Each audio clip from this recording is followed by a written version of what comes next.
രാഷ്ട്രീയം പറയരുത്, കടം പറയരുത്, പാടരുത് എന്നിങ്ങനെ കേരളത്തിലെ കള്ളുഷാപ്പുകളിൽ മാത്രം പ്രാബല്യത്തിലുള്ള കുറേ നിയമങ്ങളുണ്ട്. തിരഞ്ഞെടുപ്പിന്റെ ആവേശത്തിൽ നുരപൊന്തുന്ന ഷാപ്പുകളിൽ ഈ ചട്ടങ്ങൾക്ക് പുല്ലുവിലയെന്ന് കണ്ടെത്തിയത് ആലപ്പുഴയിലെ റിപ്പോർട്ടർ അബ്ജോത് വർഗീസ് ആണ്. ആലപ്പുഴ ചങ്ങനാശ്ശേരി റോഡിലെ TS നമ്പർ 85 രുചി കള്ളുഷാപ്പിലേക്ക് സ്വാഗതം. നുരയുന്ന കള്ളിനൊപ്പം തെരഞ്ഞെടുപ്പ് ചൂടും നുരഞ്ഞു പൊങ്ങുന്നുണ്ടോ എന്ന് നമുക്കൊന്ന് നോക്കാം.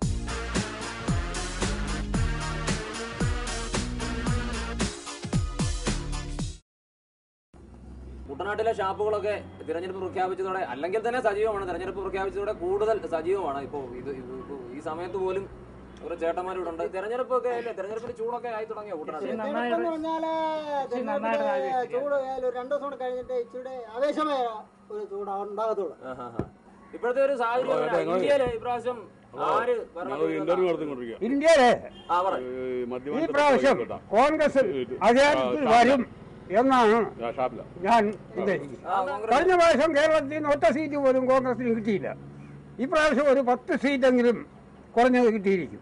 ഇവിടെ ഇത്തവണ LDF സർക്കാരിന് പലതിനേക്കാൾ ഭൂരിപക്ഷം കിട്ടുമെന്നാണ്. അത് മനുഷ്യത്വമായിട്ട് വോട്ട് ചെയ്താൽ, അതുകൊണ്ട് ഇവിടെ LDF സ്ഥാനാർത്ഥി ജയിക്കുമെന്നാണ് എന്റെ വിശ്വാസം.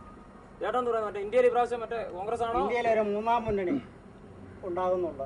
60 കൊല്ലം ഈ രാജ്യം ഭരിച്ച കോൺഗ്രസ് ഇവിടുത്തെ കഷ്ടപ്പെടുന്നവനോ സാധാരണക്കാരനോ ഇവിടുത്തെ കാർഷിക തൊഴിലാളിക്കോ മറ്റിതര മേഖലയിൽ പണിയെടുക്കുന്ന ഒരു തൊഴിലാളിക്കും വേണ്ടിയിട്ട് ഇവിടുത്തെ കോൺഗ്രസ്സുകാരൻ 1 രൂപയുടെ വേതനം ഇന്ന് വരെ ഉണ്ടാക്കിയിട്ടില്ല.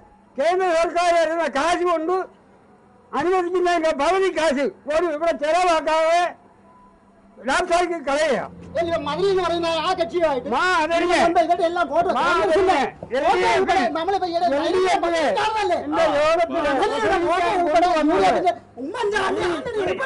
ഈ ഫോട്ടോകൾ കണ്ടോണ്ടിരിക്കുന്നതാണ്. പിന്നെ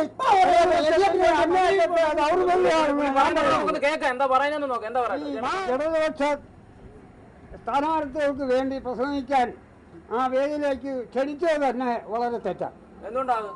ഒരു മത തീവ്രവാദി ഇവരെല്ലാം നിൽക്കുന്ന വലിയ പോസ്റ്റർ ഇറക്കിയിട്ടില്ലേ കഴിഞ്ഞ നിങ്ങൾക്ക് വ്യക്തമാക്കാതെ എന്തിനു വേണ്ടി? അന്ന് തീവ്രവാദി അല്ലായിരുന്നു.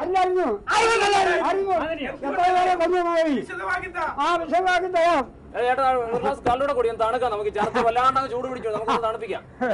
തണുക്കണം. എത്ര ചൂട് പിടിച്ചാലും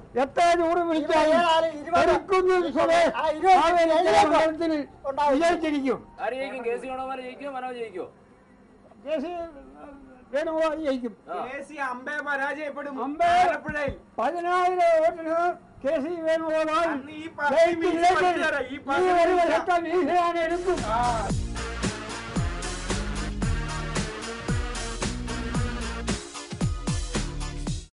ജനങ്ങളുടെ വിഷമം അറിയുന്ന ഒരു പ്രസ്ഥാനം ഇടതുപക്ഷ പ്രസ്ഥാനം മാത്രമേ. ഇടതുപക്ഷം തന്നെ പറയുന്നത് ഞങ്ങൾക്ക് അങ്ങേയറ്റം ഒരു 6 സീറ്റിന്റെ പ്രതീക്ഷയെ ഞങ്ങൾ ഉദ്ദേശിക്കുന്നുള്ളൂ. ഇടതുപക്ഷം ഇടതുപക്ഷ കണ്ണ്. എന്റെ പേര് സാമുവൽ ചാക്കോ.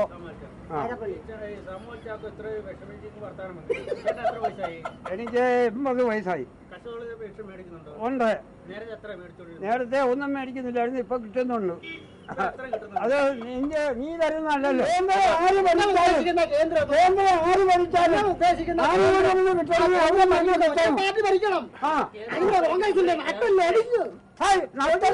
ഇന്നും നഷ്ടം ലഭിച്ചില്ല. കോൺഗ്രസിന്റെ നഷ്ടം ലഭിച്ചില്ല.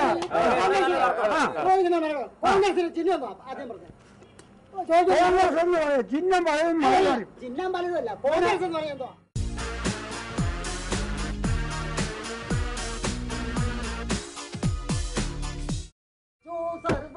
സർവസാക്ഷിയായിരിക്കും സഭക്തി ചെയ്താലില്ല മാറ്റും.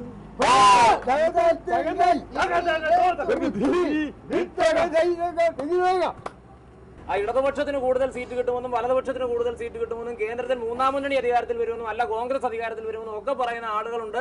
കള്ളിൽ ലഹരി നുരയുന്നുണ്ട്, അതുപോലെ രാഷ്ട്രീയ ചർച്ചകളിൽ അതിനപ്പുറത്ത് ലഹരി നുരഞ്ഞ് പതഞ്ഞു പോകുന്നുണ്ട്. അത് തന്നെയാണ് ഇപ്പോഴത്തെ ഇവിടുത്തെ അവസ്ഥ. ക്യാമറാമാൻ TP പ്രശാന്തിനോടൊപ്പം ഞങ്ങൾ ഇവിടുത്തെ പതിവുകാരാണെന്ന് തെറ്റിദ്ധരിക്കരുതെന്ന അപേക്ഷയോടെ അബ്ജോത് വർഗീസ്, മനോരമ ന്യൂസ്, ആലപ്പുഴ. ഒരു ഇടവേളയ്ക്ക് ശേഷം തിരിച്ചെത്താം.